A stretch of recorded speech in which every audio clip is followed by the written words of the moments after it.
Bismillahirrahmanirrahim. Assalamualaikum warahmatullahi wabarakatuh. Yang sungguh saya hormati seluruh warga Jakarta, Bapak Ibu hadirin yang hadir di ruangan ini. Jakarta bukan tentang SCBD, Sudirman, Menteng, atau Gatot Subroto saja. Selama hampir 2,5 bulan, saya dan Bang Dul berkeliling di Jakarta. Kami mendapatkan ada 445 RW Kampung Kumuh. Disinilah yang menampakkan perbedaan atau disparitas kaya dan miskin yang begitu mencolok di Jakarta. Saya dan Bang Dul berkeliling ke Kampung Tanah Tinggi, Kampung Bayam, Kampung Apung, Tambora.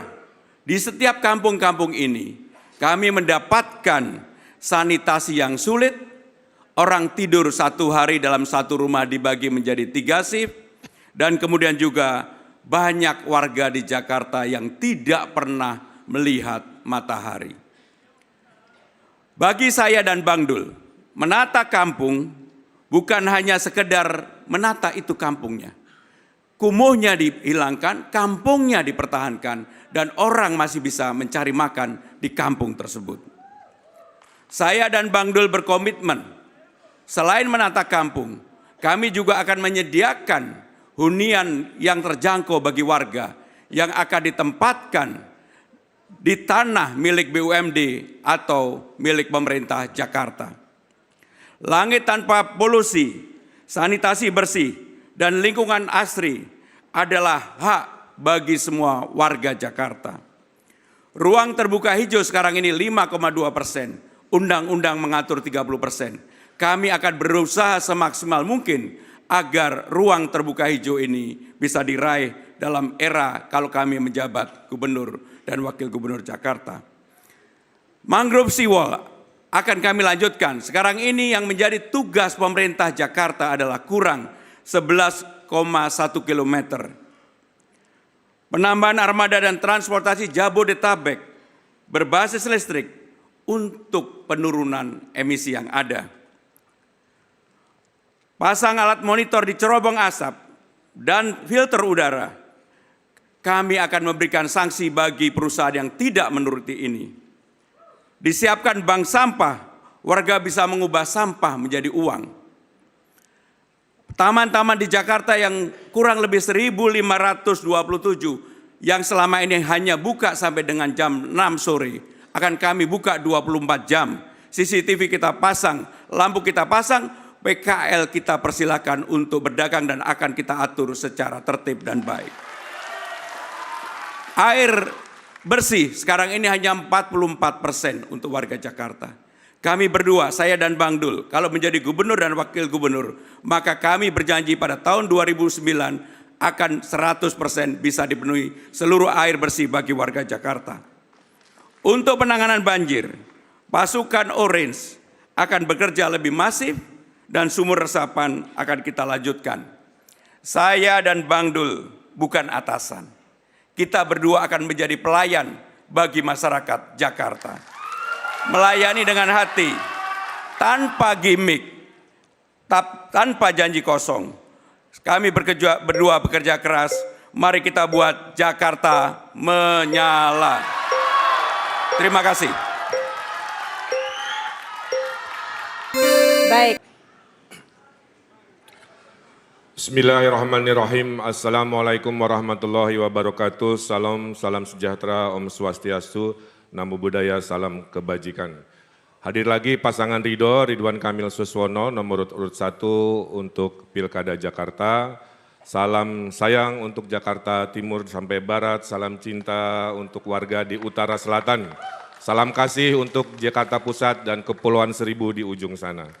Selama 7 minggu kami juga sudah menyapa, belusukan dan mendapati banyak sekali masalah.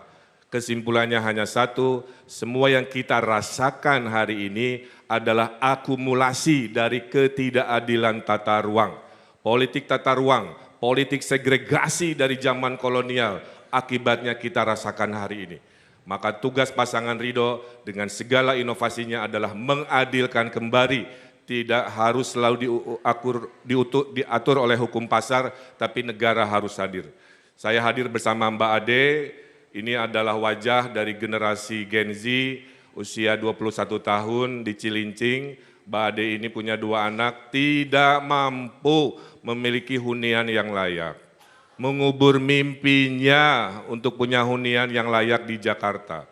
Untuk menyambung hidup susah, inilah akumulasi dari ketidakadilan tata ruang. Bermuara pada kekumuhan ekstrim, ada yang mirip pengungsian. Beda jauh dengan Sudirman Tamrin yang kinclong yang sering dicitrakan. Aslinya itu mayoritasnya adalah ini. Air susah, polusi kalau saat kemarau, banjir kalau saat hujan, sampah leleran di mana-mana. Oleh karena itu, peran negara harus hadir untuk mereka. Kita menyiapkan yang namanya program-program renovasi rumah. Dulu saya lakukan 20 juta, mungkin di Jakarta karena mahal, 50 sampai 100 juta per rumah. Hunian vertikal buat Gen Z punya mimpi, bisa di Jakarta Pusat, lahan-lahan di atas pasar, TOD di stasiun, lahan-lahan di jalan maupun di tengah sungai juga bisa kita inovasikan. Ketidakadilan tata ruang mengakibatkan banjir yang mahal di utara akibat perubahan iklim juga gaya hidup kita. Tanah sudah turun. Solusi mangrove, kombinasi giant seawall bisa kita bicarakan. Persampahan menyertai ketidakadilan tata ruang. Konsep zero waste harus kita laksanakan. Konsep sirkular ekonomi kita inovasikan. Ketidakadilan tata ruang juga mengakibatkan yang namanya polusi. Kita selesaikan secara ekologis, kita selesaikan secara teknologis.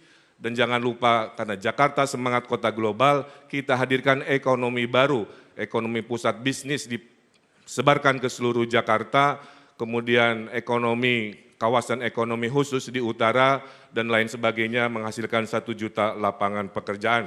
Membangun Jakarta adalah membangun dengan kolaboratif, setengahnya ide warga, setengahnya ide pemimpin. Silakan.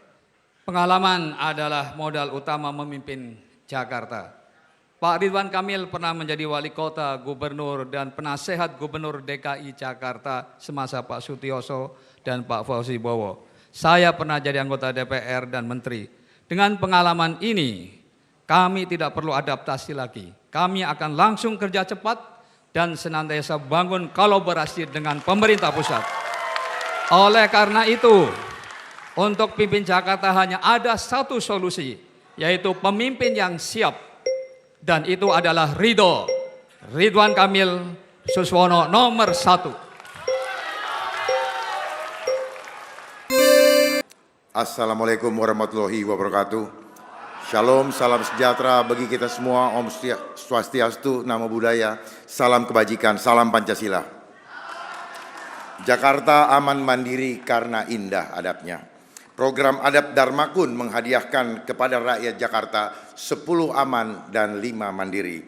Mandiri pangan, mandiri papan, mandiri sandang, mandiri air, dan mandiri energi. Aman adab, aman banjir, aman abrasi, aman macet, aman ekonomi, aman kejahatan, aman sampah, aman polusi, aman emisi karbon, dan aman pandemi.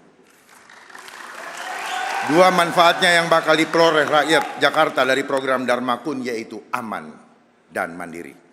Hanya bisa terjadi bila rakyat Jakarta kompak, sehingga adab berhasil menjadi pondasi seluruh program Jakartaku Aman. Untuk itu Dharmakun punya satu program untuk rakyat yang kompak, yaitu sistem ekonomi adil, getuk tular adab.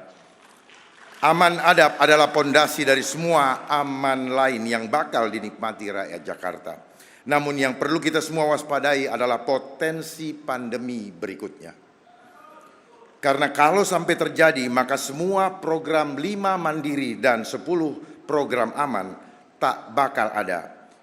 Kalau kita alami pandemi lagi, tanda-tandanya sudah sangat jelas.